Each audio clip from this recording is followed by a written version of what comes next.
বাংলাদেশি বংশোদ্ভূত midfielder Hamza Chowdhury Sheffield United English premier লিগে ফেরার স্বপ্ন পূরণ করতে পারল না।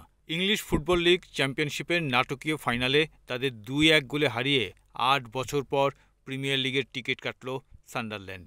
এমন হারের পর হতাশায় ভেঙে পড়েন হামজা। একাকী মাঠে বসে থাকেন কিছুক্ষণ, হয়তো নিজেকেই দোষ দিচ্ছিলেন, কারণ সান্ডারল্যান্ডের জয়সূচক গোলের পেছনে দায় ছিল তারও। ম্যাচের ২৫তম মিনিটে টাইরেস ক্যাম্পবেলের গোলে এগিয়ে যায় শেফিল্ড। প্রথমার্ধে তারা সেই লিড ধরে রাখে।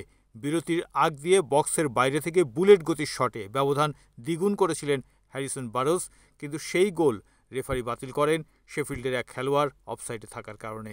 বিরতির পর শুরু হয় সান্ডারল্যান্ডের ঘুরে দাঁড়ানোর গল্প, কিন্তু দ্বিতীয়ার্ধেও শেফিল্ড আধিপত্য বজায় রাখে, তবে একাধিক সুযোগ নষ্ট করে তারা। ম্যাচের ৭৬তম মিনিটে স্প্যানিশ ফরওয়ার্ড এলিজার মায়েন্দা গোল করে সান্ডারল্যান্ডকে সমতায় ফেরান। ম্যাচে তখন অতিরিক্ত সময় যাবে বলে মনে হচ্ছিল, কিন্তু যোগ করার সময়ের ৫ম মিনিটে বাজিমাত করেন টম ওয়াটসন। হামজাকে পাশ কাটিয়ে বক্সের বাইরে থেকে দারুণ এক শটে জাল কাপান তিনি। ফলে শেফিল্ড থাকল চ্যাম্পিয়নশিপ লিগেই। এই হারে শেফিল্ড ইউনাইটেডের মৌসুমের শেষটা হলো হতাশার। চ্যাম্পিয়নশিপ মৌসুমের দীর্ঘ সময় তারা শীর্ষে থাকলেও শেষ দিকে ধারাবাহিক ব্যর্থতায় সরাসরি প্রিমিয়ার লিগে ওঠা হয়নি।